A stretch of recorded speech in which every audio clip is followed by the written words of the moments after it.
বসেছে সবাই। তাহলে আজকে রান্না হচ্ছে আলু বেগুন মাছ দিয়ে ঘাটি। আপু এবং ভাইয়ারা আসসালামু আলাইকুম। দেখুন মিষ্টি মেঘনাদের বাসায় কিন্তু অনেক গেস্ট আসছে, আর মিষ্টি মেঘনার আম্মা কিন্তু অনেক ধরনের রান্নাবান্নারই আয়োজন করেছে। তো মিষ্টি মেঘনাদের বাসায় হঠাৎ করে এত মেহমান আসার কি কারণ, আসলে মেঘনাদের বাসায় কি হতে চলেছে?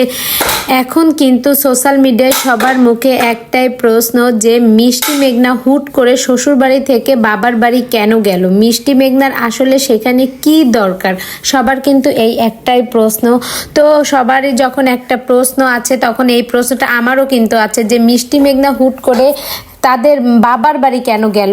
তো দেখুন মেঘনার জামাইও কিন্তু সেখানে আছে, আর মেঘনার মা সকালে ঘুম থেকে উঠে অমনি দেখুন গরম গরম ভাত আর মাছের একটা তরকারি রান্না করে কিন্তু খাওয়াচ্ছে। এই তরকারির টেস্টটা এত সুন্দর, এটা কিন্তু আলু বেগুন আর মাছ দিয়ে রান্না করা হয়।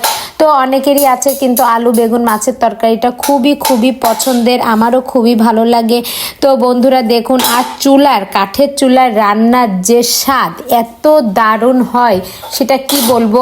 অনেকেই আছে দেখি যে বেশি তেল দেয় না, মশলা দেয় না, কিন্তু তারপরে কি জানেন কাঠের চুলায় রান্না করে, আর খাবারের টেস্টটা এত দারুণ হয়। আপনারা যে কাঠের চুলায় রান্না করা খাবার খেয়েছেন শুধু তারাই বুঝতে পারবেন। যারা কাঠের চুলায় রান্না করে খাবার খাওয়ায় অভ্যস্ত তারা কিন্তু কখনো ওই গ্যাসের চুলায় বা ইন্ডাকশনে এই ধরনের চুলায় রান্না করা খাবার খেয়ে একটুও টেস্ট পাবে না, কারণ এই ধরনের চুলায় রান্না করে কোনো টেস্টই হয় না। তো বন্ধুরা এই হচ্ছে এই যে খাবারটা রান্না হয়েছে এটা কিন্তু অনেক সুন্দরই হয়েছে, দেখেই ভালো লাগছে। তো যাই হোক, মিষ্টি মেঘনার দুঃখিনী মা সে যে এত মানুষকে হাসি মুখে খাবার বেড়ে দিতে পারছে এটাই অনেক বড় বিষয়। আমাদের তো অনেকের অনেক কিছুই আছে, কিন্তু আমরা কয়জনকে খাওয়াতে পারি? তো বন্ধুরা এটাই হচ্ছে বিষয়। মানুষের মন থাকলেও অনেক সময় সাধ্য থাকে না, আবার অনেকের আছে যে অনেক আছে কিন্তু ওইভাবে মানুষকে খাওয়াতে বোঝে না।